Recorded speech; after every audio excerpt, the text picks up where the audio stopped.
Welcome back. Welcome back to the Detroit is Different podcast studio. And today is somebody that's definitely like a person that's in full effect of the Detroit is Different family. I think that sometimes people think Detroit is different and think it's just me. It is so much more than me. Looking to pour more love into where things come from and grow from Detroit.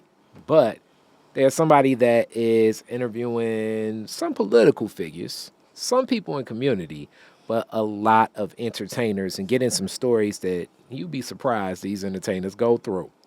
Rocki from Rocky's Reality. Rocki, how you feeling? I'm great. I'm great. Thank you, Kyrie, for having me. Definitely, definitely. And I was thinking as just typing up and sharing more about the Detroit is Different story, because this is the 10 years of Detroit is Different. And I'm opening up about like, okay, different people have used the studio, connected to the studio. And it's like, okay, who's active? And a lot of people aren't as active because this podcasting is harder than y'all think. Okay. So with that being said, you're active here. And I was like, one second, I'm talking about Rocki so much, and I ain't never had Rocki in the seat of the Detroit is Different. So thank you so much for joining me today. You're welcome, and thank you. It's nice to be on the other side of the interview. I know, exactly. Every now and then, I appreciate it. So Exactly. thank you, and I appreciate for what you have and the space you. that you've created and are cultivating here, Kyrie. So I truly appreciate it, and I'm grateful to where I've landed on this journey so far. All right, and I know just a little bit, but now we about to go all the way in Detroit is Different style. So first, your people in the city. What led to your people? How many generations? You first, second, third? How deep does the Rocki family touch down in Detroit? I would say, let me see. I guess I would say 3 generations because I have kids. It's Okay. me, and then my mom and my grandparents. So that would be So 4. now My it's grandparents. 4 Yeah, my grandparents. with your That's- children. Yeah. Okay. Exactly. That's 4 of us. My grandparents migrated here. You know the story. From where? Granddaddy is from Nashville, Tennessee. My grandma's from Birmingham, Alabama. Okay, They okay. met in D.C. at the Pentagon. He Wow. had got out of the Korean War, and she was working at the Pentagon, and they connected there, and then moved to Detroit.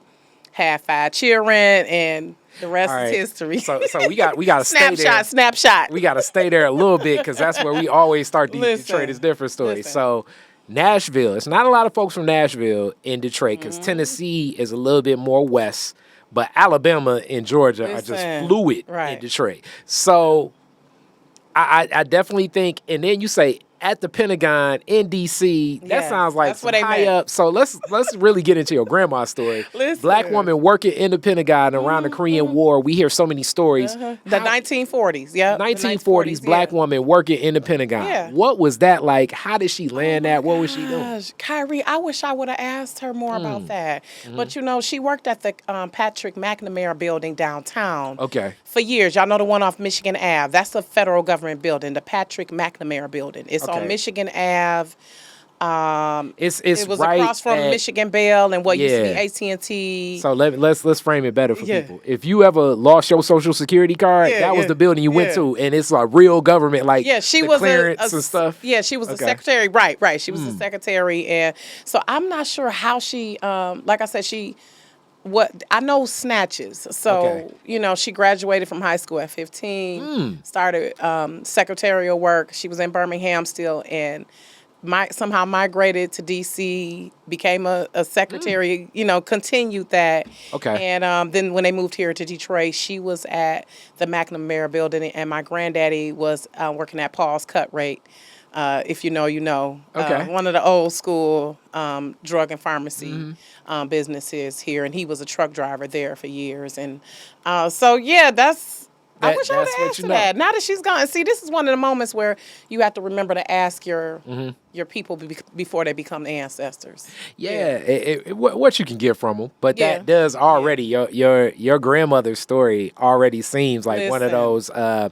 What was that movie with Taraji P Henson and Hidden Figures. Yes, she already Yep. seems like one of Yep. those people. Yep. I assume because just in my mind, I do know after World War II, a lot of women were needed for the military force, Yep. but and many black women, hence the start of Lewis College of Business and some other things, and Commerce High School for people that know what Commerce High School was. Right. And to stay in that space from Birmingham to the Pentagon already speaks volumes of probably the math, science, and just She graduated high school at age 15. So, and my grandma was just a bomb. She was Okay. ambidextrous. She could write with both hands.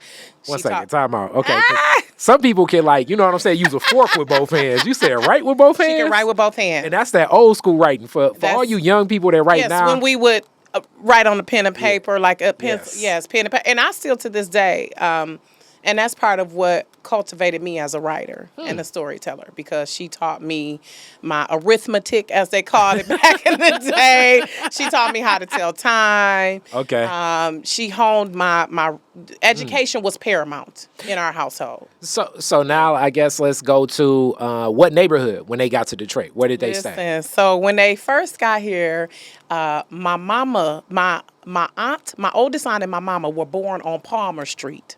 Over there, Palmer, Ferry, Kirby, St. Antoine. So I guess you would say the Midtown area now.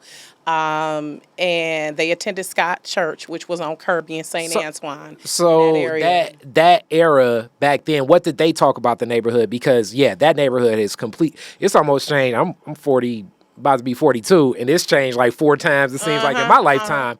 What was it? What did they talk about? It was like back then. Well, they said it was quite impoverished at that time, and that's why they eventually moved to Seaburn, which was in the Mack and Van Dyke area. And back then, in the 1950s, that's when white folks were still living there. Okay, and so they were there through the 1950s on. So my mom and aunt were born in 47, 46, and then around the early 1950s is when they moved from the St. Antoine, Kirby, Ferry area over to the Mack and Van Dyke area on Seaburn. And again, that's when that was it was considered moving on up, like the Jeffersons, because white folks were still there in the neighborhood. This was decades before crack exploded. Okay. Yeah. And so life was good, and they lived through the uprising.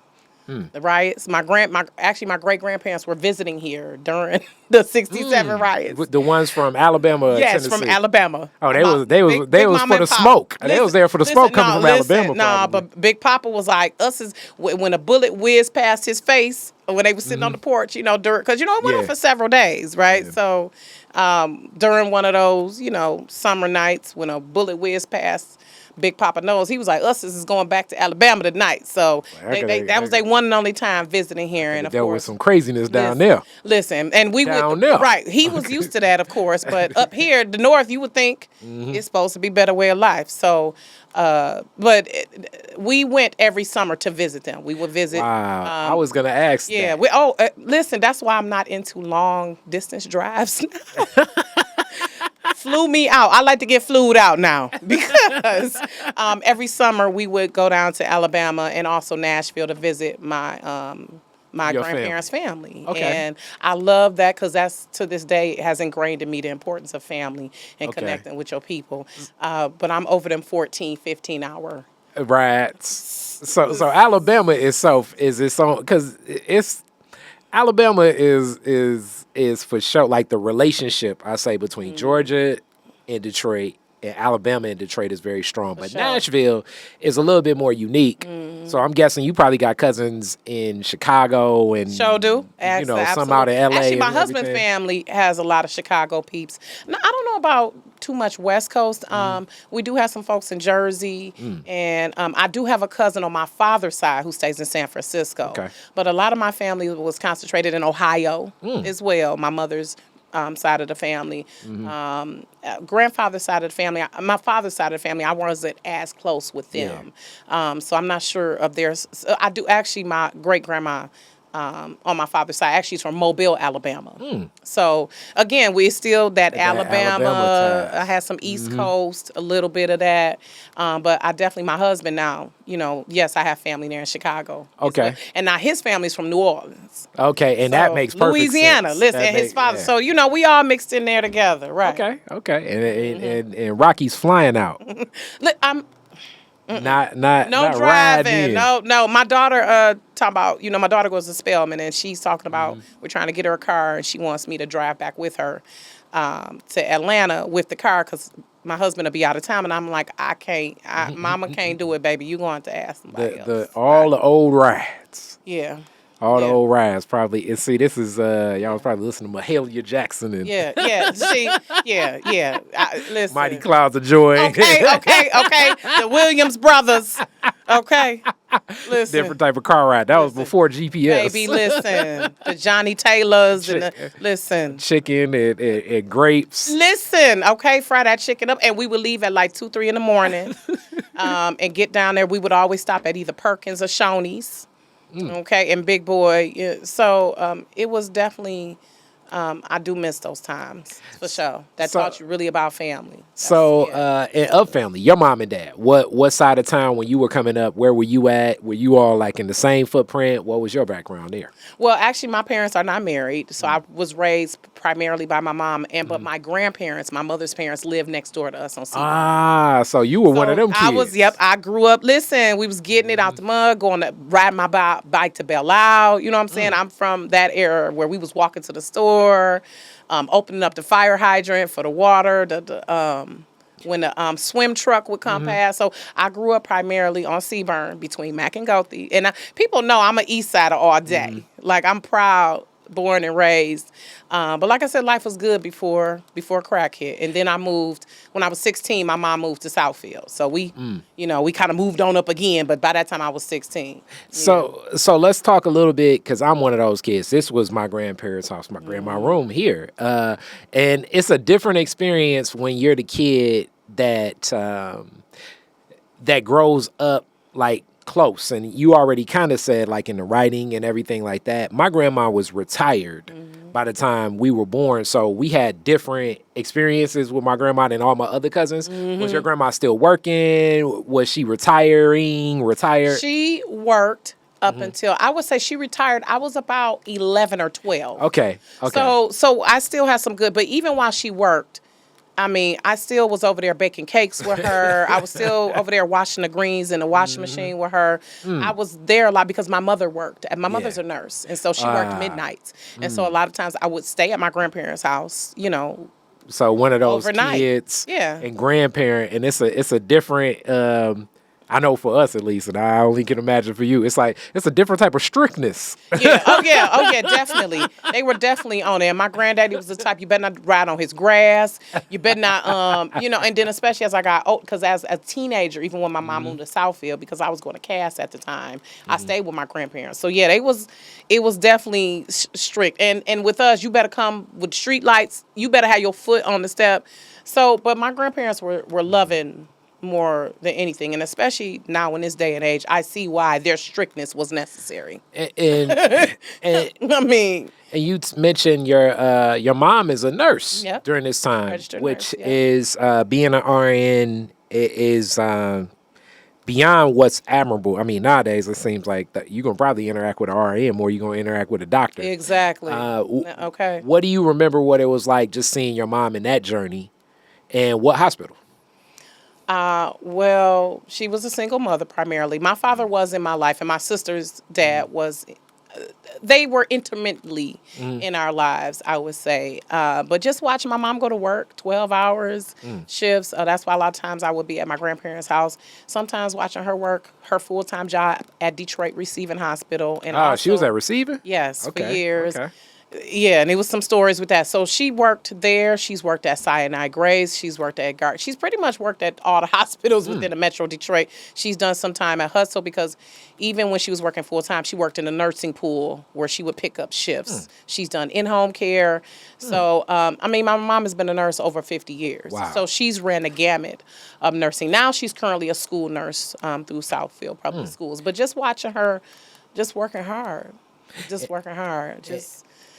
My aunt that was a nurse always says, and even to this day, Receiving is where she would be always like, take me to Receiving, because they've seen everything. Right? They got a holding cell in there. They got a psychiatric unit. They got all of it. They've seen but it can be everything. trying. She had to eventually leave there because, it can be trying being a nurse because, as you said, they are the backbone a lot of times.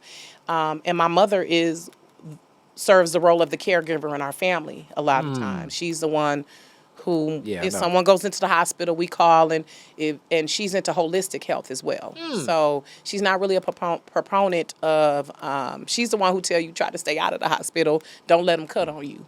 Okay, Okay. well, that's an old school phrase, and if it ever Listen, was one, don't don't let them them cut cut on on you. you. So, yeah, and that stems from my grandma because my grandma was into holistic health, and she had a book called Back to Eden by Jethro Kloss, and it had all these home remedies in it. See, this was back in the day. We took some castor oil and cod liver oil, and she would chop up some fresh garlic for us to eat. Stuff like that. We didn't have flu shots. Onions on your feet, and some Exactly, socks and stuff like exactly. The that. camphorated oil and all of that. So, that caregiving extended into my mom, and we just, yeah, but yeah. I already like where this is going in foundation of a lot of different things, but even in community. So you say 16 out to Southfield, and I don't even know what era are we talking, like late 80s, early 90s, mid Early 90s. 90s. Okay, Early early 90s. I 90s. was 16, so it was like 92? Okay, so early 90s. 93-ish, yeah. So this I was is working like- at Burger King, too, off Gratiot and St. Albans. Oh man, listen, you gotta be running down time the out. history. Listen. That's a very active Burger King. Listen, it's no longer open, though, either. But yes, it was. Because that was, yes, that was in the midst of the hood, yes. Come on. Oh man. Yeah. So as Southfield in that era, what do you remember? I mean, all I remember is like Northland, big time, and Southfield City movie theater. What was it like for you in Southfield during that time? Well, I would say it was a bit of a culture shock because I was used to the hood and just used to getting it out of the mud, so to speak. And when you get to the suburbs, you see it's a softer way of life in a way. There's easier access to resources. On our street, there are a lot of Jewish families at the time. And of course, as time went on, more black families moved in. And so my mom moved into like the 13-mile Southfield area, which is kind of on the border of Beverly Hills. So I just felt like I knew it was exclusive here. And I just knew also as a black person, eyes were on us more so. But also I just felt proud that my mom had worked so many years and was able to do this. And it really introduced me to understanding how there are so many disparities between what is available in the hood and what is available in the burbs. That was my first introduction to that and starting to understand that. And also you mentioned Cass Tech. Yeah. What was it about Cass Tech? So many people. About us, CT second to Yes. none. What was about what? What do you mean about Cass? What Why I led went you to there? want to go there? Yeah. Well, because for one, I'm a wet legacy. My aunt, my mom, my sister all went to Cass, and my sister's best friend. I just always associated it with excellence. And even though my grandfather did not graduate from high school, he only went through middle school, but he read the paper from cover to cover every day. Wow. He was self-educated. And our household, my grandparents taught, of course, they were biblical. They were very devout United Methodists. I was going to ask what they were denomination. Christians. Now they was Christian Methodist. Methodist, United Methodists. So they were devout Christians, very loving and giving to people, but also education was key because they knew that was what our ticket out. And for people to understand some of the arc of United Methodists as the church at the corner, like the United Methodist Church has a different relationship with black community. The Methodist Church itself, like in the, I guess you would say, like being present in community. I don't even want to say giving. It just, if you connected to a Methodist church, especially like the further back you go, but really almost in any area, like you drive by on any Friday, it's something going on. Right. The pantry is open every week, okay? It's Friday, Saturday, Sunday. They church folk too, though. It's still a black church. It's still, well, in my community, it's still got its black churchism. Yeah, most I would definitely. say, but my education was important. And so when I saw that my mom went to Cass, my aunts went to Cass, my sister went to Cass.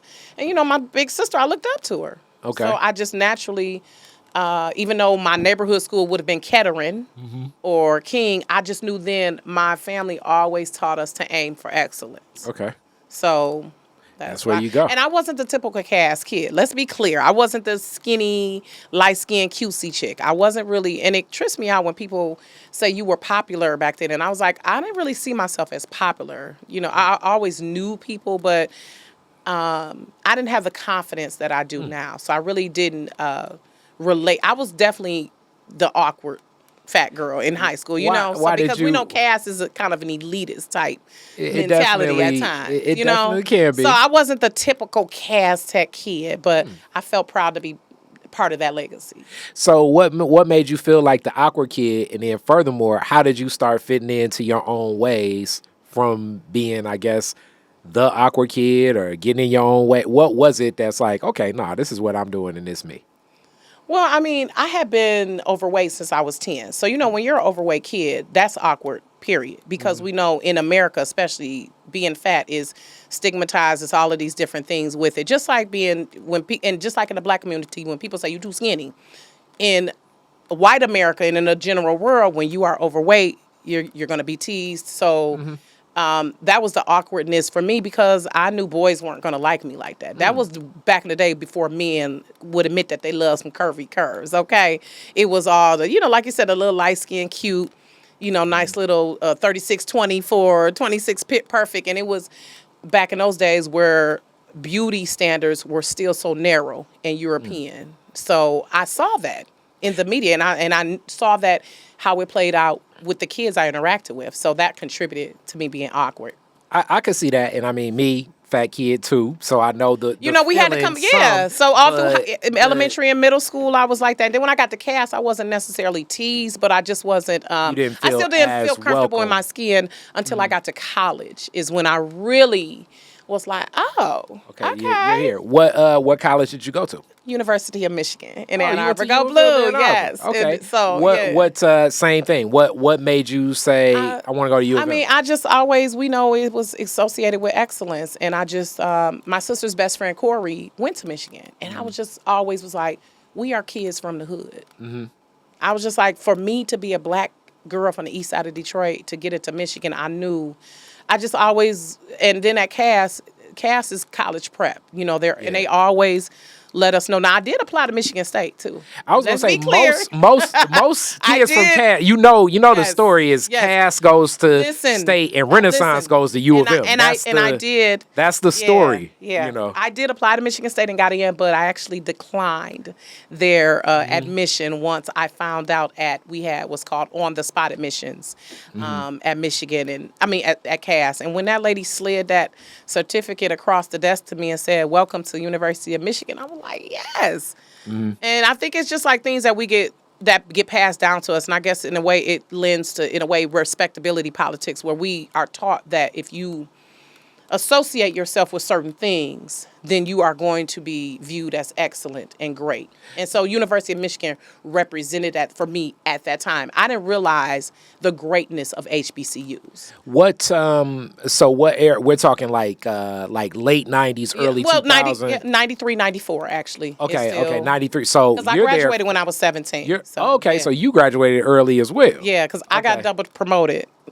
All right, let's talk a little bit about what that is. My It's so sister was much, it. yeah, So it was- you talked a little yeah. bit of awkward. My sister was double promoted That was as well. another thing, too, So right, she was yeah. like the youngest. It was weird. It's like she's graduated. everybody's How did you always fit yeah. in? That's yep. And now a year or two don't matter. Really, 5 Right, years don't it matter. don't- But right, when you're a right. kid. Exactly. And you're Kyrie, 15 and everybody else in the class is 16 and it may be a 17-year-old in there. It feels like, damn, Exactly. these people are adults. Yep, exactly.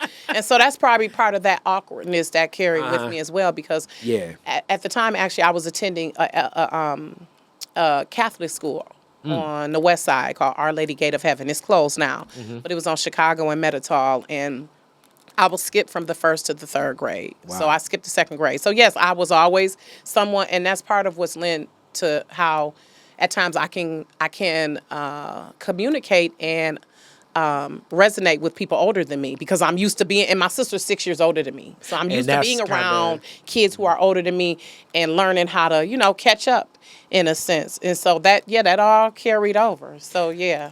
Okay, and also another arc that we talk about in Detroit is different is, parochial schools in Detroit, especially in that era, like the 80s, the 90s, even Yep. further back. It's not the Catholic. It's way more like Sister Act 2 than it is like, Baby. I don't even know what your idea of like this, the Notre Dame, Listen, the university or way something in your different. mind. It's you would be surprised some of the nuns that I hear that would drill down on things like what was happening around race, society, news, and even a lot of the teachers from Mary Grove College. Shout out to all my Mary Grove people. Just a different experience. Absolutely. So from this grounding, you're already ahead, and then you get to Ann Arbor. Well, I actually, I went to middle school from fourth. I was only at Our Lady Gate of Heaven from kindergarten to third grade, and then I went to Go Lightly on St. Antoine from fourth to eighth grade. Then I went to Cass. Then I went to Michigan. So when you got to Go Lightly, they like, you running circles around these kids. You gonna be too much. We got to double promote you. Well, when I was at Our Lady Gate of Heaven, they had already promoted me. Oh, okay. From first to third, and then when I got to Go Lightly, yes, to fourth grade. Now that's you. where a lot of the awkwardness came in because that's when just the middle, adolescence, middle school, and it was just a lot going on there. There was a lot going on. That's when, like I said, my weight started to become an issue, and it was kind of tough at times. Middle and elementary school, middle school was it was a bit rough. So, like I said, when I got to Cass, I was still in that awkward stage, but then when I got to Michigan is when I really I want to say flourished. Okay. In a sense. I like it. So on campus, Ann Arbor, 93, this is Fab Five era and all of that Maybe. 94 is when I graduated. So, yes, Fab Five. So I was there during the time, what was his name? Willie Taylor. Was it Willie Taylor? So you were there with Robert Tractor Trailer. You were there with Mo Taylor, right? And Bianca some of Batuka, that. Tyrone Wheatley. I think Tyrone Wheatley was a little before me, but But that era of Michigan, 94. And what was the campus like? What was the feel like? Because Ann Arbor, feels like a college town, especially like it is a college town, but especially when you're on that campus. And then there's other parts of Ann Arbor that are different that I've learned over time, but it's still, U of M. How did it feel being there? Definitely a different culture than Detroit itself. Absolutely. It was, again, me saying like, damn, this is a new way of life. Like, but also, I just loved all the different people who were at Michigan. Like I was in class with people from Tokyo, Croatia, Romania. I'm meeting black folks from Chicago, Philly, Seattle, California, and I just loved being there because it was like always buzzing. Though again, I noticed the disparities of how black students were treated and white students were treated. It was okay for the white kids to be in the middle of the day playing volleyball, the little frat houses. It wasn't no big deal for them to have a frat house on campus with no issues. But I noticed how the black fraternities and sororities, they had to be more low-key with their behavior and their activities. If we had a party, campus security is on 10. Like that. But if a lot of times that's why a lot of times we would go to Ypsilanti or Eastern to party. Or I would come home a lot of times. Those were times I was coming home to Maxie's and the warehouse and all of that. But I just love just the culture that was there and just the opportunity to learn so many things. And I loved being on campus, and I really loved when I moved off campus too, because I had my own apartment. But I just had a sense of purpose while I was there. And what was the major you took up? What was your interest like, or was it more so, I want to get out of here as a U of M grad? Towards the end, it was like that shit. That last year, I was like, okay, enough of this shit. I'm ready to get up out of here. Hilarious. But my major started out as initially I thought I wanted to go into engineering. But then when I learned all that math they were doing, I was like, nope. And so my mom and I talked, and she said, well, you've always liked kids and families. And I was, again, coming from my grandma, we're those type of people. We love children. We love families. So she was like, why don't you be a social worker? And I'm like, okay. So initially I majored in English because I love to read and write. But then Similar I was to like, your grandma. yep. And then I said, I don't know if I want to do that. And I switched over to psychology. And then I also saw I had an affinity for Afro-American and African studies, which lends from my Aunt Sandra, who lives in New York. She was into a lot of grassroots Pan-Africanism and just always sending us gifts related to Africa, related to our heritage. So they had the Center for African American Studies, CAS, at Michigan. Yeah. And I said, well, I'm going to do a double major. I said, because I want to learn about my people, but I also love learning about how people operate in their behavior. So my double major was psychology and Afro-American and African studies. Okay. And Afro-American, African studies, there many, many big shoes that have walked those halls, even as professors, excuse me, and then what the studies from the department could be. And then from there, now you couple it in learning people in psychology with social work. So now it's really a different type of balance when we're thinking about getting active. And social work as first, let's, I guess, get into the science a little bit for what it was like for you, because I think people kind of have a view of what that is. And then when you have some of these understandings where, life can get overwhelming for people, especially when people got other little people depending on them. Yep. And sometimes, like, a lot of resources, social workers can be seen in an adversarial stance sometimes in our community. Yes, absolutely. At times, like, many of these fears come from justified experiences. But then on the other side, some of these fears are just ignorance of not knowing what not to know. Absolutely. Absolutely. Where did your journey start with social working? And so let's just start there. Where does your journey start with that? Well, again, so while I was in school, I said, well, I'll be a social worker, because this was the time where I knew I had been raised to be sensible. And so at that time, being a journalist or a multimedia storyteller was not something that I thought about to be a feasible career. And so I went through 4.5 years, graduated December 98. My first job was at Vista Maria. It's a residential facility for girls located in Dearborn Heights. And that just started my journey from there. I worked with families first. I've pretty much worked with at-risk and disadvantaged families for about 25 years. Okay, and starting there, just jumping into something like that. This is also, you say 98, another. Yep, so I graduated in 98, and then 99 is when I started. Really, I was out here working. So, so during this, from then on, as my interview with Kenyatta from Black Family Development goes into this, like, I was there. That's where I did families first. and she opens up, and we talk about this kind of from that same path of, like, in the 90s, we had a very conservative Republican governor, but though this became pervasive throughout the United States, where many of the facilities that will provide mental health services would completely get turned down, were closed down from John Engler.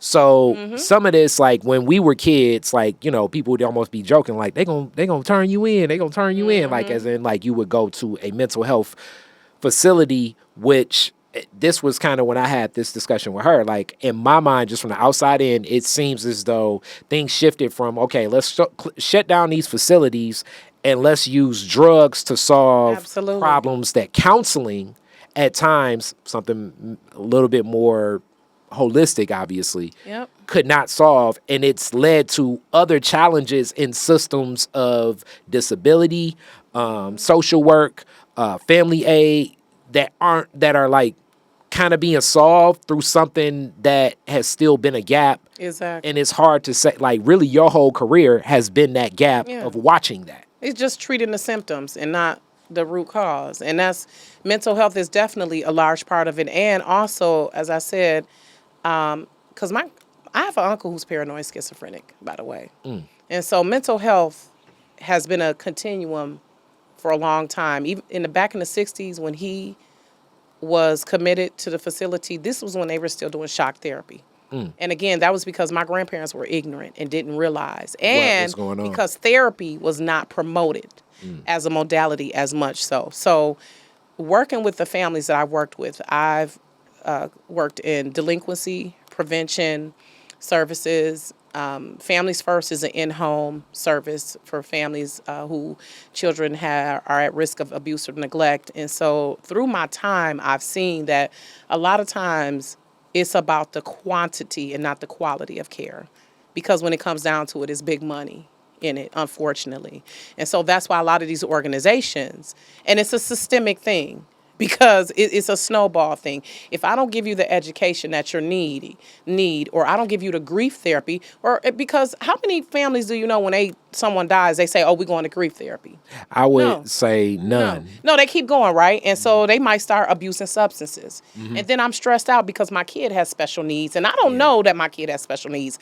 I don't know the services that are available to help me with my special needs child. So I'm abusing substances. And in turn, I abuse or neglect my child. Because also I've been traumatized as well, because it's generational as well, that my family didn't get the help that they needed. And so I saw that a lot with the families that I worked with, that we talk about a trauma-informed lens, because now I'm a child welfare trainer. Now I've advanced to the point where I'm no longer in the community, like going knocking on people's doors, but I'm training those who do that.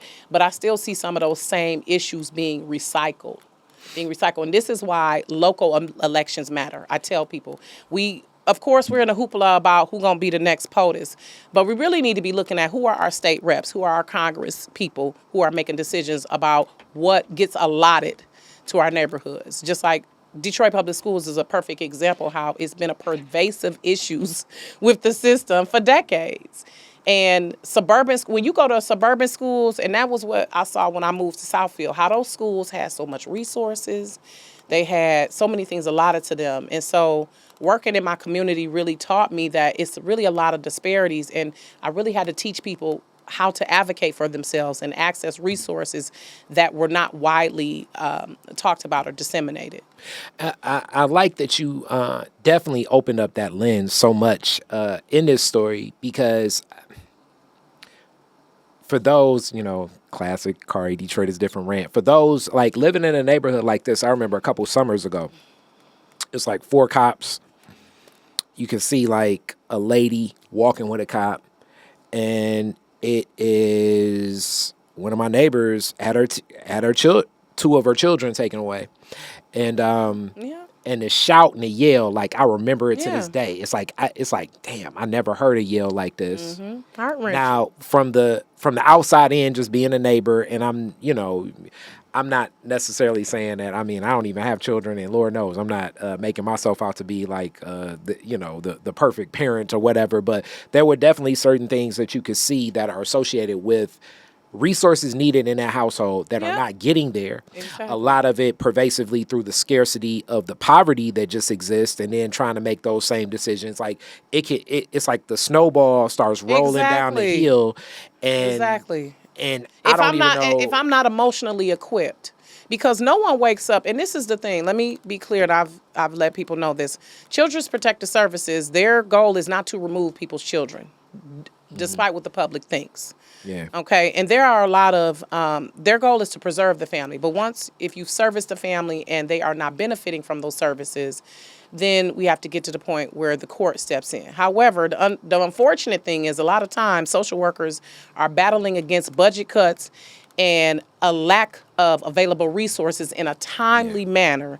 And then also people who lack the emotional stability to follow through and be consistent and stable in their homes. And not to mention, I would also think that, like, when I saw that and that yell and just the way the social worker looked, I mean, you could see the presence of mind was there, but in my mind, it's like, that's like, in a social worker is kind of like a police officer. You're not seeing a lot of the people you interact with in their best quality of life and enjoyment and you're I'd assume you're walking into a lot of defensive postures. Exactly. Exactly. A lot of and we're not, and we don't want, and the social worker is not the enemy. Yeah. I mean, because they get dumped on a lot, but Definitely. unfortunately, they're fighting against the system as well. And so we try to train them to be culturally competent, to be trauma informed. However, a lot of times they are fighting against certain ills themselves. And so when you see these cases in the news where they're like, CPS was there 25 times, understand it's not always just someone just saying, oh, I'm just going to leave this kid in an abusive situation. There are a lot of red tape and stuff that has to be maneuvered. And then also, we still have to look at times as a community, when are we responsible? And that's where I want When do you, if you as a family member know that something has been happening, why didn't you step in? Why didn't you step in and be the one who called instead of waiting until CPS showed up? So bringing this back also to the mental health piece, how, if you're that person on the outside, do you intervene? What would you suggest of it? You know, where do you kind of come in? Because, you know, it's just known, like, that's mama bird. I don't want to, you know what I'm saying? Like, right, exactly. I don't want to have her take her children. And that's the thing. We don't want to have children taken away, but we also want to give parents the support they need, right? And that's the thing. Like, if you see a mom struggling, call United Way. You know, there are so many resources. United Way of Southeastern Michigan. Sit down with actually mom and asking her, what does she need? Can you drive her to the laundromat? Can you watch the kids while she goes apply for a job? Is there a pantry that you can drive her to? But also, some people are, I hate to say it, some children do need to be in a different environment at some points. And it depends on where the family is. And see, it's so many pieces to this, Kyrie. It's not just like one answer. Yeah, it's not just one answer. It's a lot of things that we learned from our elders, going back to our elders, that we now see are not effective for us, right? The way of living that we had back then is not conducive to what's happening to now. And a lot of our families were not provided with those tools, or it's a lot of red tape to those tools. For them to access them. In the suburbs, if you need help, you can go right up to the community center. You know, if your kid, like, I'm glad that a lot of these parks are being renovated now, but there still are a lot of schools and community centers that are closed. Yeah. And kids have to go miles. Or for healthy groceries even. And thank God there's places like the Detroit People's Food Co-op and the neighborhood grocery on Manistee on the east side. Like, shout out to those. But we need more of that in our community. Our kids also need that, to know that if they're going to urgent care, there's a urgent care in the vicinity. It's just so many things. Also, moms need to know that if they are having some issues, that people whom they are receiving the services from are not biased against them as well. So by the way they look.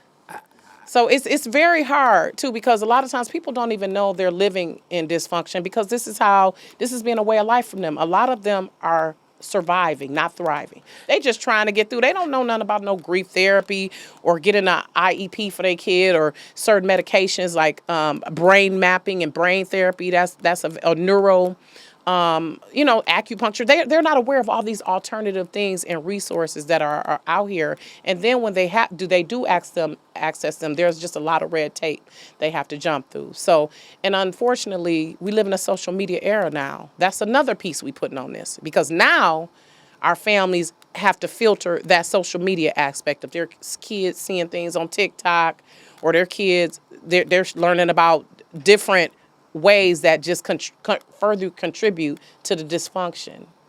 And I want to shift, and we're gonna get into the media discussion. But I love that you brought up social media. And as a parent yourself, what would you say what method do you think is the way? And I know some of this is, like you say, none of these answers are absolutes. Yeah, and I know, and each person is so different points, because you may have 4 kids, right. and one of them kids, hey, you don't need Instagram at all. Another, that's cool. Right. Another, it's like, okay, and it might be weekends, necessary, because a lot of the schools and a lot of programs are using apps for you to interact with those those, Yeah. if you put your kids in sports, you got to download an app. If your kid is in school, they want you to download an app. You got to answer the survey through or your kid is online, doing their homework. A lot of these kids now, they have Chromebooks or other ways they have to go on a website to access it. So it's really hard to monitor it.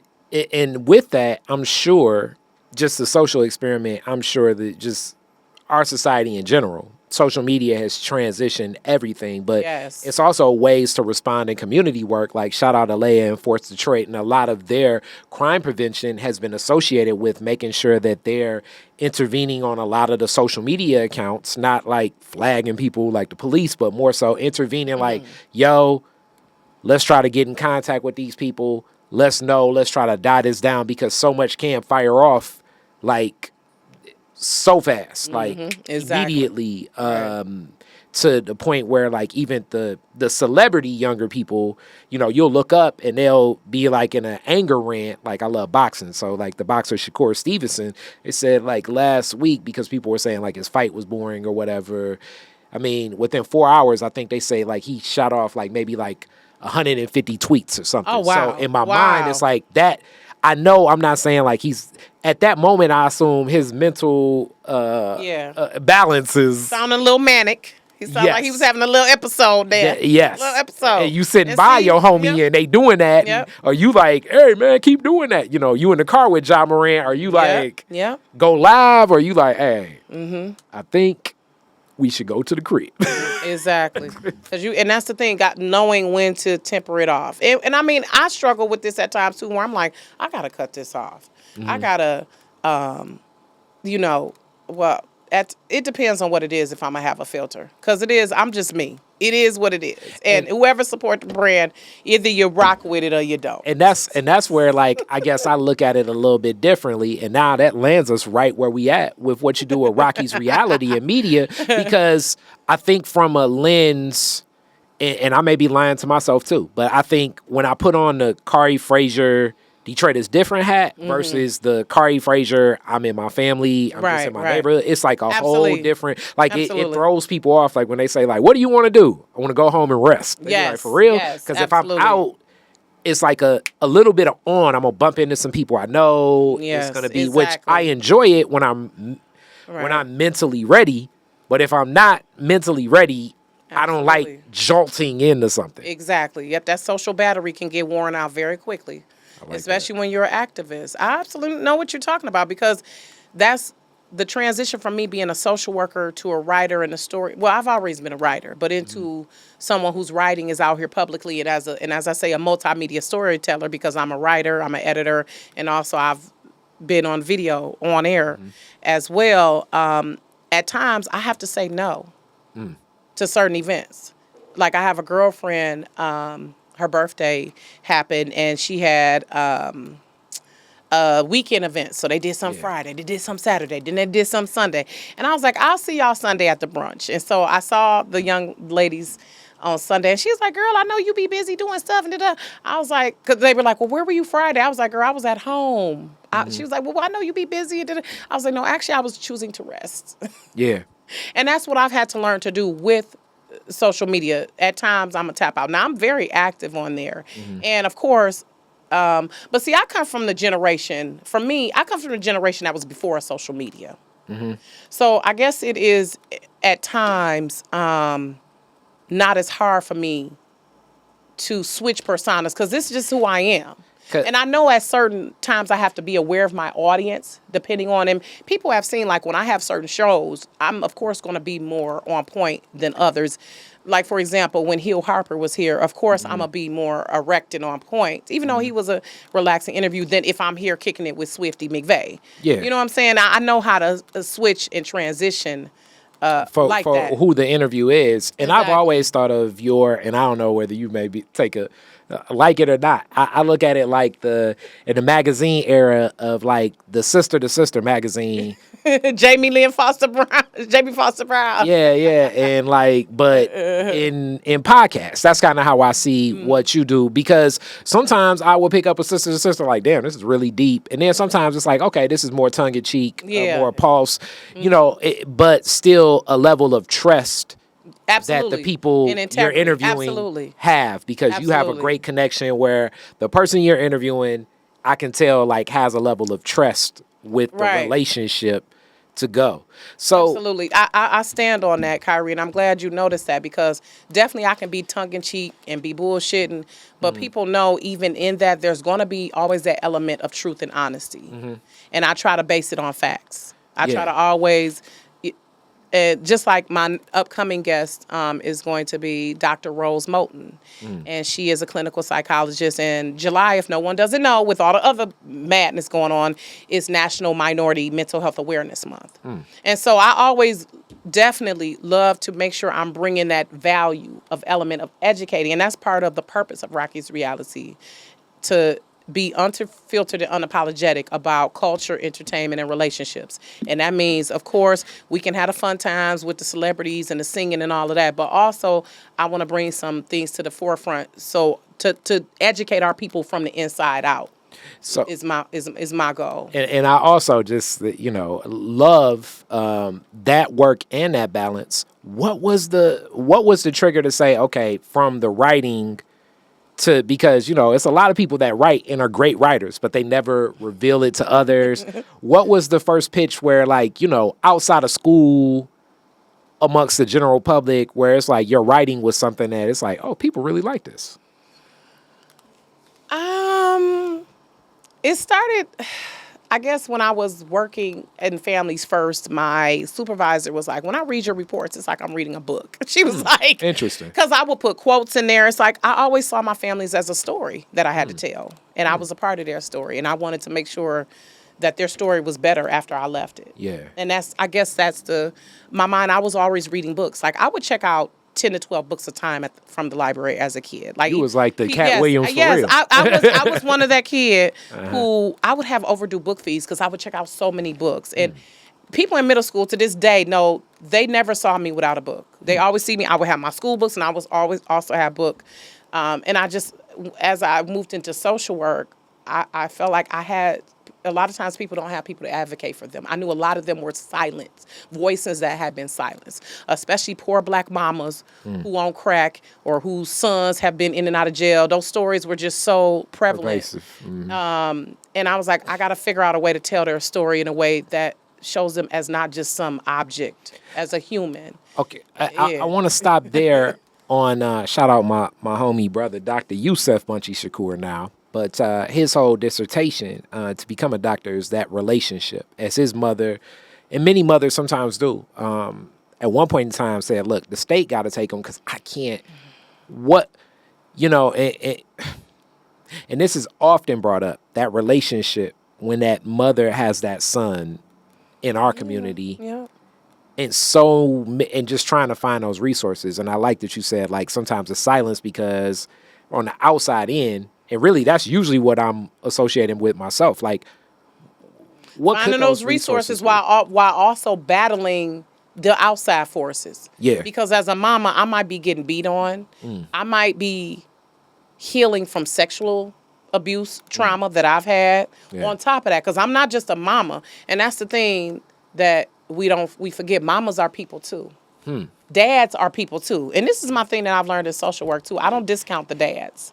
Let me say that. I've worked with just as many dads as I have moms. Wow. And I've learned also that the system in a way it favors moms.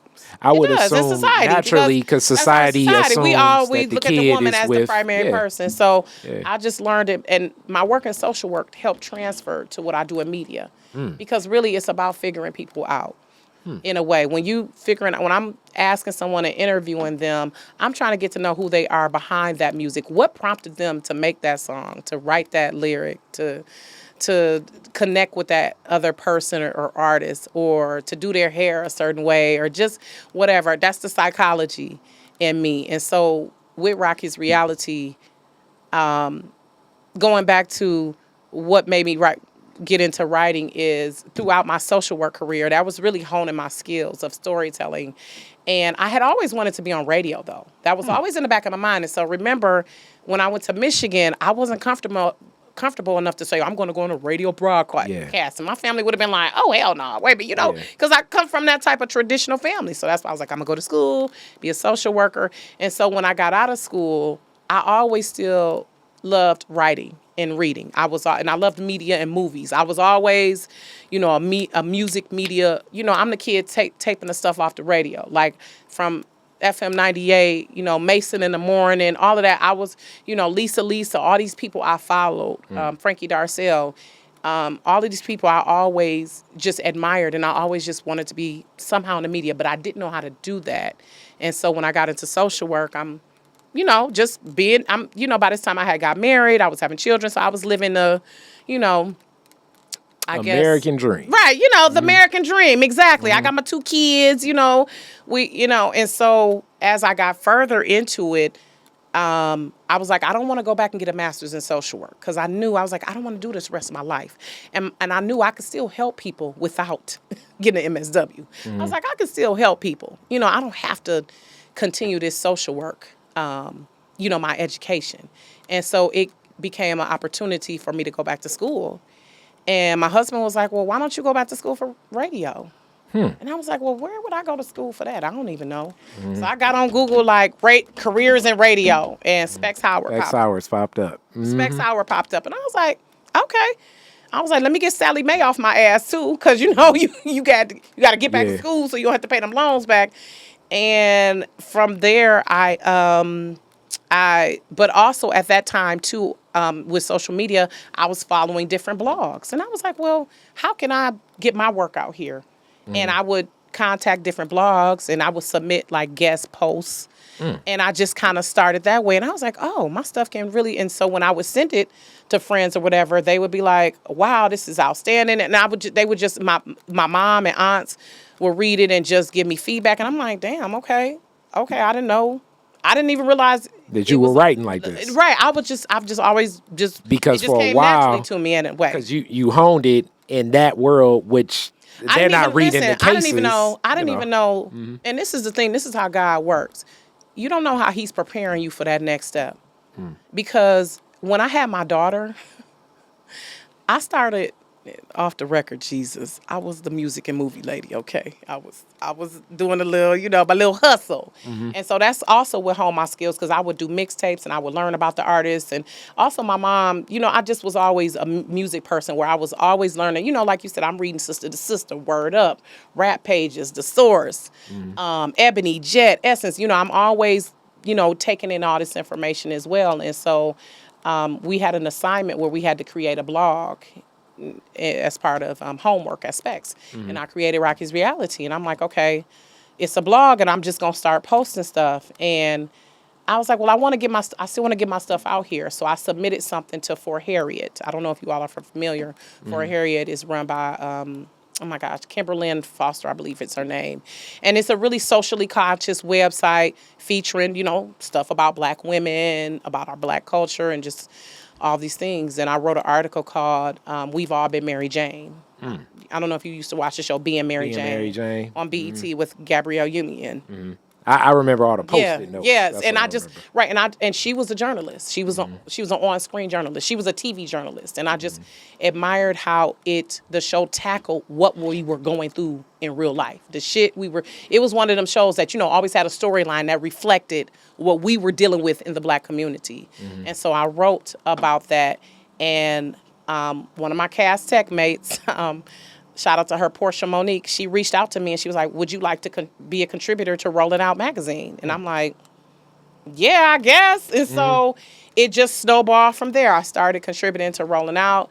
And just as people would read my stories and their feedback, they really realized that I captured them and not just what they were and what they represented and all of their titles, but who they were as a person.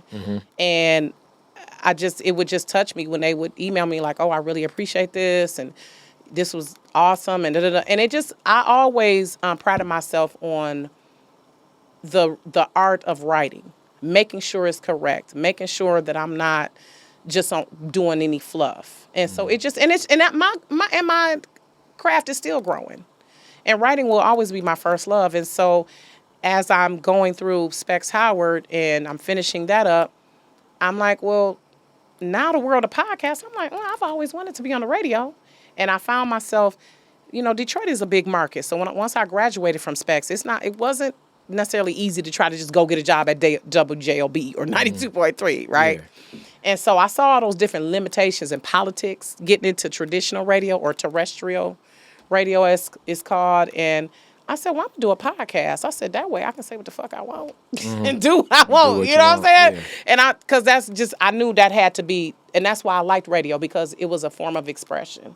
Yeah, and we did connect, like, our era of where radio became so much more corporate is more in the 2005 on era, like, as Yep. many of the hosts weren't local hosts anymore. Right, They became exactly. national hosts, Right, with Russ drops Parr and Olivia and- Fox, yep. yeah, and as opposed to, like, what it was signature. And I think being here in Detroit, we have, I mean, so many people credit Mojo, but I mean, I'm old enough to Martha Jean the Queen. I Listen, think shout out to set her, the yes. standard of Right. getting messages out Right. throughout our community. Absolutely. And Mildred Gaddis, yes. And, yeah, and, All of those, and yes. having a voice that is signature, Yep. that became a little bit more corporate in, like, Mojo's, for young people may not even listen to the radio. If it was raining when Mojo would go on the radio, he would play songs with rain all day. All right, right. You can't do, like, I love if you it. go into a radio station right now, you may be able to, out of 2 hours of songs you can pick, you may be able to pick one or two, Exactly. and it's from a list of pre-selected what songs you can pick. Okay, yep. He would And play. that was another thing. Yeah, I was limited to a playlist and all of that. Yeah, I mean, he would play, Bob Seger, Prince, Run DMC, like. Yep. So the way Mojo and people talk about what he did with Midnight Express, like, it tempered and matched even with what Mason and Coco offered, or Coco and Foolish. Shout out to Coco, Yes. like my auntie. Absolutely. The Yes. guests they can have on and what they're doing, and even to this day, what Mason's doing and the brevity. Yes. It just only goes from him being from that era, but the average person nowadays, they're going to give you a playlist. They're going to give you the conversations to say. They're going to give you almost like you probably will walk in. If me and Rocki were doing radio right now, we would walk in with what our opinion about the assassination attempt on Exactly. Donald Trump is right now. Like, and when I say that, meaning, like, we would get told these are the Per things. FCC regulations. Exactly. Yeah. And these are our sponsors right now. Yeah, exactly. And that's the catch-22 that I have. That's the catch-22 right there. That's why I love doing Rocky's Reality, because I can be who I am independently. Although that is still a struggle, because I want to make sure my audience is that they're still, value it and they're still enjoying it. But it's definitely that corporate beast. Yeah. That hovers there. And that's something I saw even in media. Sometimes I will submit an article and my editor done changed it all around. I'm like, I did not write this shit. And but that's what I learned being as a freelance writer as well, that once you submit your work, it's not your platform. And so eventually the goal is for Rocky's Reality to be a multi-platform, online, radio, video, all of that. So that's just pretty much the journey that I'm on now. So what I would suggest, this is just the Kari idea of it, the same way you submitted like a snippet to blogs, probably cut like a portion and submit to some different podcasts. You'd be surprised. People just want to add some content to what they do that same way. It's forward thinking, but I think it would connect. Yeah, with absolutely. that, how did, as we get closer to a close, I do got to ask this. So as you decided to get into the podcasting journey, what were the things, what did you pick up? I know you picked up a lot of skill sets and tools at Specs, but then you get in this podcasting world, it's completely different. What was that like starting and then the go of it as you've picked up growing your audience and support from guests and people sharing and the connection? How did that connect? So I do want to shout out Robin Kinney of and her husband Michael Kinney of Motor City Woman, because she when she had Motor City Woman Radio, and they're now sound engineers of Detroit as well. I mean, excuse me, audio engineers of Detroit, and I believe their other company is Sound and Style. When I met her at an event that I was covering for Rolling Out,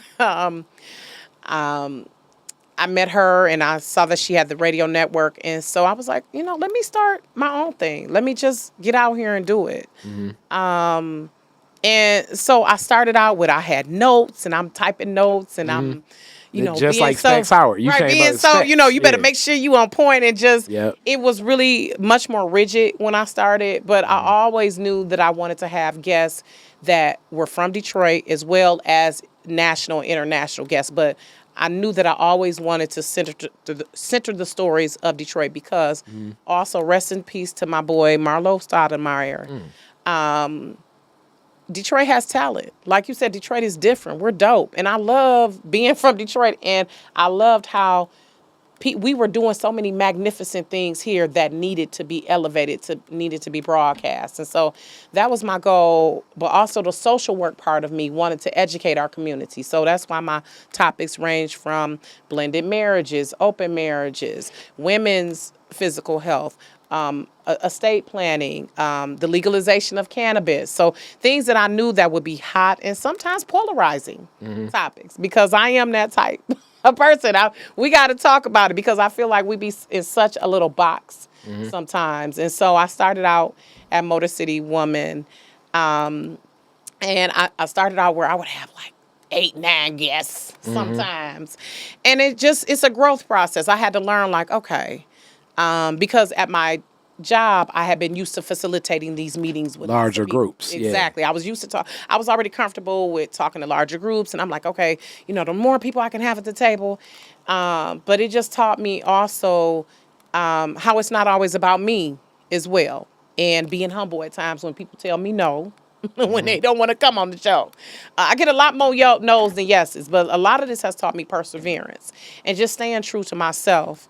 And just there were different segments I would develop. Like I had one where I would be talking about what's up in the D this weekend, and I would, talk about that. And so I've transitioned into that more one-on-one talk show type. But I still always want to have like current issues at the forefront, and I've expanded more with the celebrities I've had on the show. Like when I started out, it was mainly just people from around my people, and it's still my people. Actually, it's always going to be an my extension. people. Yeah, It's always going to be my people. But the first thing that kicked it off with celebrities on Rocki's reality was Anthony Hamilton. And so I just took advantage of, during the pandemic, a lot of us were sitting at home, and I was like, shit, let me reach out. There you go. And it's about relationships. Relationships are currency. And so I had developed relationships with a lot of publicists during my writing days that we're rolling out and everything. Exactly. We're still writing and connected. Exactly. Because let me say this. I met Rocky through the same publicist angle when shout out to Rook and everything Rook Quende doing. Yes, exactly. And so now, Yep. I've extended it, which, by the way, I was forced into being a publicist. But Hilarious. I was, but people seeing you. But the thing is, it's a lot of the same skill set as a social worker. You're telling people stories, you're figuring out unique angles, you're figuring out what resources, you're solving crises, you're developing relationships. It's just now with the publicist piece, I'm getting people in the news. And yes, I thank you for having Street Lord Rook on. He was actually my second client. Al Nuke was my first client for the Detroit Dreams. And so the publicity piece is a whole nother now set of skills that I'm honing and tacking on. And it's like, it's kind of I don't want to say a conundrum, but it's a delicate balance, because it's a writer on one end and a publicist on the other, a lot of times those are seen as two opposing roles. Like you supposed to be one of us, and you supposed to be one of us. Like yes. I've definitely experienced some detractors, and I love that. it. Yeah, I love it because as people say, what they say, a jack of all trades, a master. No, I do a lot of different things creatively, but I think it's back to what arc of the creativity it is. Exactly, it's just another piece, right? Because as a writer, I was still calling people up, as a freelance writer, a lot of times you've got to Yeah. pitch ideas of what you're Yep. going to write about. You've got to reach out to people. And I was already doing that with Rocky's Reality because I'm the producer as well. And that's been part of my struggle, getting a solid team of people. So as the producer and host of Rocky's Reality, I'm the one calling and emailing folks and finagling, scheduling, and all of that. Yeah. So I was like, well, shit, why don't, you know, and but actually a lot of people had asked me prior, like, are you a publicist? And I was like, no, I'm not a publicist. But also I think with being a social worker, I learned how to access resources, and that drive in me to connect others is there always. Because as you've seen, I'll tag you, I'll tag people. Yeah. I'm a connector, and I know Yeah. I'm someone, I love to see how relationships flourish when I connect others. Yeah, I definitely truly appreciate Rook helped us with one of these projects and been in contact with them a couple of times in Flow, and it's something we want to do together. But just matching what that is for a lot of, we're a lot more connected, even though we do seem a lot more distant. If it makes sense, that's usually how I kind of look at it. Like, I try to put myself in the shoes of the person I'm pitching, and I say, okay, with this, is this reasonable for me? So, because Right. it will be beyond reason to think to yourself, oh, the Rock in town, so let me reach out to the Rock's publicist and try to get them in Detroit is different.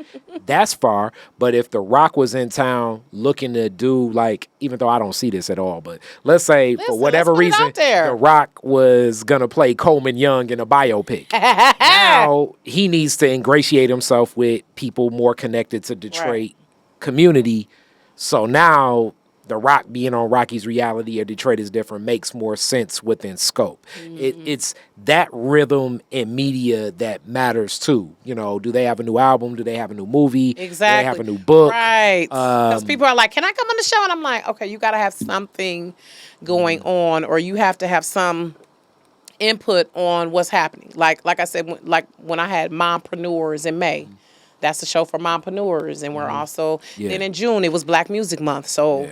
so every month I try to do something. Like next month is Small Business Month in August. So I'm now reaching out to small businesses. So that's, I always try to frame my shows. It's great when a celebrity, you know, because I definitely enjoy that. You know, that's always my sweet spot, and I just always feel comfortable doing that because I see them as people. Y'all people too, and I love getting to know them. Yeah, I loved your Mesa interview. That was Yeah, really thank cool. you. I mean, she just was. I mean, and just they be so. Some people are just so humble, and I'm like, they're so underrated. And I love to give people their flowers because these people are the soundtrack of our lives. They've been here at the most important moments.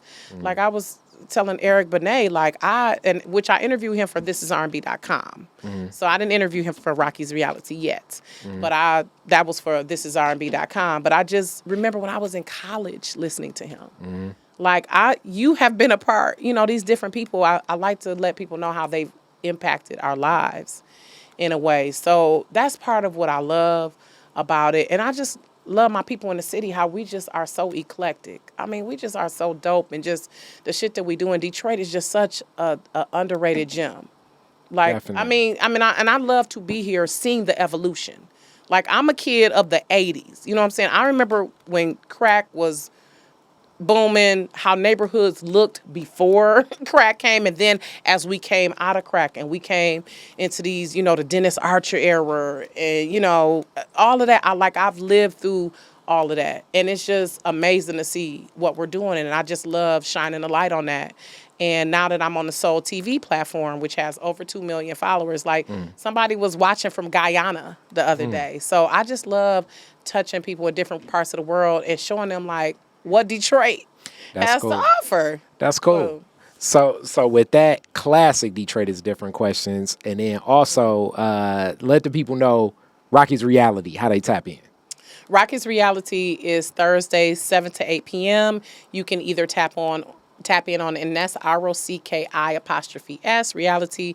You can tap in on the Rocky's Reality Facebook page. Also, Soul TV's Facebook page, and Soul TV is on Roku. Also, Rocky's Reality is on YouTube. There you go. All right. So with that, classic Detroit is different questions. Very first car, year, make, and model, year you got Oh it. my gosh, a '87 navy blue Pontiac Sunbird, baby, baby. And I had it had tape deck, and I had the little, you know how you had the little adapter to connect it to your CD player. You had the Baby, CD kit. listen, the CD kit, yes. What year you get it? I was 19, so what was that? I was up at Michigan. This was 95? Okay, so it has some days. 96, 95, 96. Okay, yeah. so it has some days on it. It has some days on it was about some 10 years days old. on it. But I drove it for about 4 years. Where was the first place you went when you got it? Back to school because I was home for the weekend and I drove it back up to Ann Arbor, and that's when I was living in the dorm at South Quad. And then they saw you, they like, oh, Listen, we got a car. We got a car. let's go. Listen, I was back and forth on that freeway, and that's when I had a boyfriend then too who lived in Detroit. So I was a lot of times in Detroit because I still felt out of place in Ann Arbor in some sense because I'm a kid from the east side of Detroit. Yeah. So although I was able to absorb and assimilate sometimes to that atmosphere, a lot of times I still just felt comfortable. So yeah. All right, so you're the DJ at the end of the fireworks. You get to play 3 songs. What songs you playing? Ooh, oh my gosh. Okay.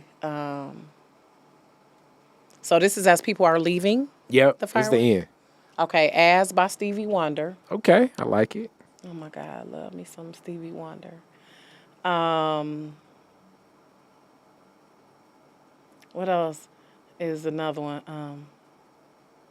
Bill Withers' Lovely Day. So you got people in I love my old school positive stuff. mode. I love I mean, you know, I'm just saying, as you walking out, you like, lovely day. You know, I can just imagine people. And the third one, I need to make this a lady because I love my ladies. Something by Shaka Khan. Why am I in the 70s? I'm just in the 70s mode. I got to get into the 80s. Real Love by Mary J. Blige. Oh, okay. People. She my number one. By the way, Mary J. One Day Jesus. I pray you cross my platform because she's my absolute favorite artist. So yes, As by Stevie Wonder. Stevie Wonder is always.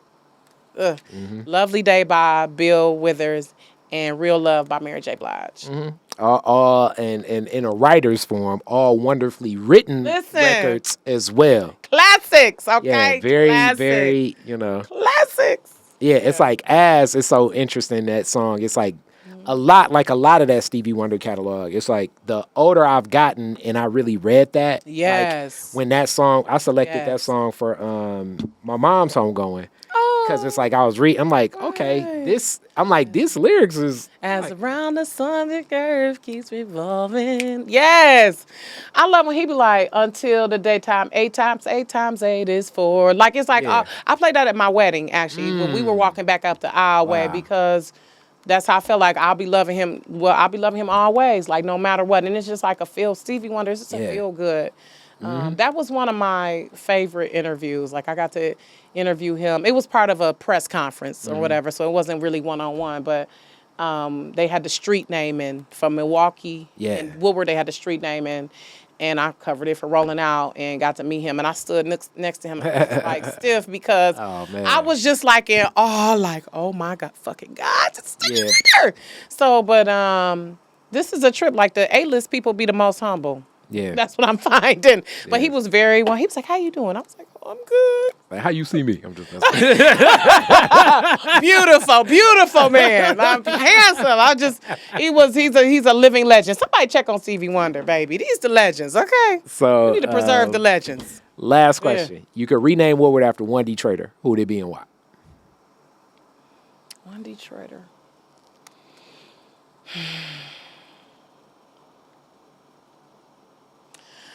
I'm gonna have to say my boy Stoudemire, Milo Stoudemire, because he really touched a lot of people, and I just feel like his work was not done. I just feel like his work was not done. He passed, and he was a large part of what encouraged me to get Rocky's reality on point. Wow. And he, he had Detroit. He had the roster, Detroit roster. I don't know if you all saw Detroit talent. Detroit has talent. He had that going for a while, and he's just, I mean, from the corporate to the hood, he was touched, and I believe they opened up a center on the east side Yeah, in his honor. So Eastside Community Network yeah, and Donna yeah, and that leadership named their health center after Marlo. And Marlo, as you know, just in passing, he I didn't really connect, but the way he engaged so many people. So yeah. like between you and James Fegan, Orlando, Bailey, Donna Givens, Michael Forsyth. Uh, let's see. It's like I'm It's so forgetting many. folks. Like so Tatiana, I'm many sorry, I'm people. trying to remember her name. It's Tatiana Tatiana. Grant. Yes, her as well. But Yeah. and he's my fellow cast tech. Okay. But he was one of those people who just really impacted me and really he wanted to bring me on the roster. He brought me on the roster Detroit to be one of the journalists. And I just really admired that he respected what I brought. that's And deep. he called me one time and he said, "I want you to write a manifesto for Rocky's reality. Wow. I need you to write down what you want it to be. Where do you see it going?" And so I did that. That's and deep. because I appreciate that he forced me to take it serious. And so he had listened to a couple shows and he was like, "This is what you need to do." And he just, I always appreciate somebody who give me that, even though I might not like it at times. My friends know me, I'm a pout, but I do appreciate those who pull my coattail and really want to see me do better. And so I would name it Stoudemire Avenue because great. from the hood to the burbs, he's someone he connected. Yeah. He connected people, and he's still doing that. He passed away actually on my birthday in 2020. So that shit was wild. It was during, shit had COVID, just shut yeah. down. My birthday, March 24th. And I knew when my other classmate, Natalie, called me, she was like, because I knew that he was in the hospital. He had been to that, I think it's a Michigan's Police Association, some pancake breakfast. It was a pancake breakfast at that people kind of remember. I mean, between that and what happened at Burt's Warehouse, like I want to say that same weekend, and it definitely was what Pastor Kenlock was putting together with that community and many others, Ralph Gabi, and just bringing brothers together in community. Yeah. So and that's what I liked about Marlo. Like he was somebody who he could be an executive and make sure he bring those multi-million-dollar projects together. Like he had partnerships with the Red Wings and Detroit Historical Society. But he could, and he was a educated Q dog, but he also could be from the hood too. He was from the east side as well. So shout out to Marlo. I think about, I'm not gonna say often, but from time to time I think about him and bless his family and his wife and his children. And he was just a good guy. And I hate. God knows, but sometimes you be like, damn, why he gone? Like, why the decent people gone? You know what I'm saying? Yeah. So, but I would name it after him. Yeah. that's a great one. Thank you so much, Rocki. This won't be the welcome. last. Thank It you. took too long to get you here, but this won't be the Yeah, last. I appreciate it. And I want to just, salute you, Kyrie, for what you're doing. Like, Thank you.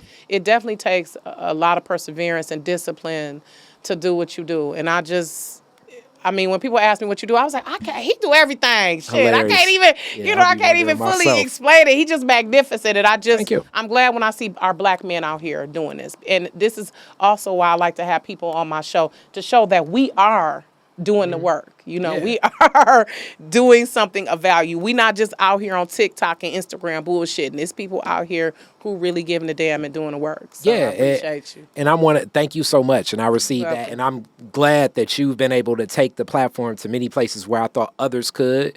And I think they will. Like, it's just, it's great to, it's so much similar to the social work and many other community works. Right, The it take a Pan-Africanism, it takes a team, but Take you a create team. an opportunity. Right. And a lot of times, because opportunities can be seen as so scarce in our community, it's hard to pounce on it. And just Yeah. for people to know, this podcasting world is a lot more difficult than you think. Baby. They don't know. It's so much more difficult. So to connect with somebody that sees the resource, Right. connects well with the resource, wants to pour into the resource, support what Joe is doing and Maceo Absolutely. and so many others. The Absolutely. behind the scenes of what this goes and respect the space itself, like it speaks Absolutely. volumes. And I know for those that it's more difficult. I understand because this shit is It's not for easy. the weak. It's not. It's not for everybody. It's not. Yep. But I mean, and that's the thing. I love doing it. Mm-hmm. And I'm still trying to get to the point where I can monetize Rocky's reality. I've had some times where people have sponsored some segments, and I've done some advertising, but I need to get that more consistent. But I just love what I do as far as telling the story. Like, and I love educating our people. Like, I can't wait to get Dr. Rose Moulton here next. That's gonna be Baby, cool. that's gonna be a fire because she's been on Channel 4, she's been on Channel 2, and she has the Bloom Transformation Center, and she's just a respected person in our community. Dr. Rose, If she my fellow East Sider, and if we don't need nothing else, we need our mental health together. I was telling people, and I'm gonna wrap it up because I know we going on, but I was talking about how we get our mental right, we can get our physical right. And I've known a lot of people who want Ozempic and metformin and Majorin and all of these, Wegovy, all of these drugs that are for diabetes, and they're using them to lose weight. And it's just like, I had to explain to someone, like, I've been overweight since I was 10. And for me, over the past 2 years, I've lost over 40 pounds. And that was, and a lot of people thinking I'm on Ozempic, and I'm like, Hilarious. no, it's just eating right and deciding that I'm gonna get my shit together, and because I want to be here a little longer. And I feel like if we get our mental together and our emotional together, that follows, because losing weight is not just a physical thing. It starts with the mental. And that's why people who go through bariatric surgery, you have to have a psychological evaluation. So I can't wait to get, that's still, even though we've come a long way with mental health, like it has become more of a part of the normal conversation, it's still like that stigma there sometimes. It's still like that lack of education and ignorance there with it. And so I'm looking forward to having this conversation with her so she can I'm looking give forward us to hearing it too, because we touched on certain parts of it historically from the Detroit angle in today's discussion. Right, how listen, that's the whole thing. If you from Detroit, we traumatized in itself. Being from Detroit is a certain type of trauma that we have to deal with as well. And I like to, and sometimes, because people always say like, oh man, you give so much credit to the OGs, and I love the way you even framed it. Like, some of the things from before need to be reframed to apply for today. Yeah. But also, I don't like to admonish everything like, exactly. Like Some killing stuff, it. Like, we exactly. Need to, some stuff need to stay the same. Right. If we're going to bring up the generational curses, we need to bring up the generational successes. Exactly. Well. You are right. We're going to talk about the trauma. We got to talk about the triumphs. We got to have some balance because at times, sometimes I interact with some younger people and they can just dismiss so much, and it's tough. So even like with the weight loss, I'm gonna say like people like, man, you lost a lot. Da, da, da, da. I think that we live in a society like, especially with me, like the grind and like you grinding and the grind and the grinding, you working, and food almost ends up being you're not eating to live, as Elijah Muhammad would say. You're eating because it's one of the few pleasure centers that can be had. Absolutely. So it's like, I worked this hard. Yep. These people dropped the ball. I mean, I can only imagine what it's like for like you working with 4 cases and you driving here, you driving there, you wait for these people to come. Try 14 and 40, in a day or whatever. Absolutely. And it's like, what am I gonna do? You driving down the road. It's like, okay, Chick-fil-A over there. Exactly. You Cheddar's, don't have time to like really sit. Yep. Go to Randazzle's. Buy the fresh food, go back home, cut it up. Right. Because I got to drop kids off. I got to pick kids up. I got to do this and that. And might have to take hubby to work if we only got one car. All of that. And you end up basically taking in 2,500 calories every day for 7 days straight. And then are you going to wake up and then want to go to the gym? No. You're probably not drinking much water. Like it ends up being a space of like this, you can almost gain 12 pounds in 1 week, like that. So like, I know I always tell people what I've done is like, now it's like, I'm really looking to get, 128 gallons of water a day, but I really want to get up to 200. I mean, now even with that though, let me say this, I got access to a bathroom a whole lot more than you got. So like Right. you drink I your was just water about to say, intake. you about to be in the bathroom. But that's how but you flush it out. That's that's key. It is. And a lot of times for Yeah. me, at least, I think some of the times I thought I was hungry, I was probably just thirsty Exactly. because I think a lot of us are more dehydrated than we both. think. Exactly. And the nutrients as well, right? Or bored. Yeah, Or stress, yeah. because I'm an emotional Bored, eater. And you stress, got to know your yeah, triggers. yeah. But you're right. You might have just been thirsty. Exactly. And you know, if you like, let's put it like this: if you can drink 64 ounces of water and then get some chili cheese fries, a cheeseburger, and some chicken wings, then you need to get in an eating contest. You probably can't. You know what I'm saying? So then it's going to have a different shift. So I definitely think that some of it becomes back to like the mental, and it's less even what you're desiring. It's more the why you're desiring it. Like a lot of where some of the mental challenges with the younger people I run into, because it seems like a lot of my young staff, like everybody wants to be a millionaire, and then it's like, do you know any millionaires? How did they become millionaires? Have you seen what their day is? Do you see who they're interacting with? You know what I'm saying? But in their mind, it's like, I'm a failure. What are their habits? Right. If I'm not a millionaire. Right. And it's tough because this, you know, you pick this up and you look at TikTok and you see some 17-year-old do something goofy, and it's like, yeah, he's a billionaire. Yeah, and we believe it without. But here's the thing: you can't earn more time. You can earn all the money in the world. Like we all love money, and my thing is, we all want to be comfortable. But when you get so used to chasing that dollar, what about being intentional about your time? Because you can earn more money, you can't earn more time. No, That's one thing that a commodity. You know, that's a great equalizer. Like, it's about time management. Like I explained to my trainees, we all have 24 hours in a day. Now, if y'all figure out how to get the 25th hour, let me know. Hilarious. We can have a money making scheme. Hilarious. But 24 hours is all we get. So you got to be intentional about your time and about your energy. And I've learned that as I'm getting older, that I want to make money, I want to get paid, and then also with me being in media, you know, I do have those frustrations at times where I'm like, dang, why I'm not, like you said, why I'm not popping like that social media? Because I know I got the substance. You know, I got the style and the substance. Because like even this episode right here, if we wanted it to go viral, it's certain things we could say that would get a lot of attention, but it wouldn't be grounded in principle, and I think it would break other relationships with other people I know. So like I look at like a character like a Charleston White, and I'm not admonishing him good or bad, but he knows he's offering provocative, polarizing things in the community that will emote a behavior that has a person watching. But do I want a person watching me because of the emotions, or do I want them watching the Collard Green Cook-Off, the My Natural Hair Show, a great discussion like this about Detroit and your community and your family?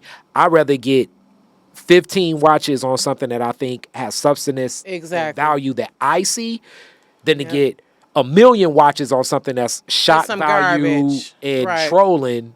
Exactly. You know what I'm saying? Right. That's definitely the struggle. That's definitely it's the struggle at times. It is. And I have to like, how do you be creative enough to attract people in without being on, as some of the brothers may say, the low vibrations of sometimes where our mind is, because our mind is moving low because we're moving so fast. We're not even stopping to think technically what the intake of what we're intaking. And as you say, the food we eat, part of the food we eat is what hits our mind. Exactly. What we consume. Because that's why I had to tailor my timeline on Facebook, where I don't see all these fights. I don't see certain stuff. I'm like, I ain't even seen this on my timeline. People will post about it. I'm like, well, I don't see that on my timeline, because I've learned how to tailor it where I don't want to see all this foolishness. Like, I do not, certain stuff. I'm like, no, please don't send me that. Like, I don't want to see no fight videos. I don't want to see. Because for somebody that interacts so much with seniors, even the news itself. I mean, I know a lot of OGs that are so afraid.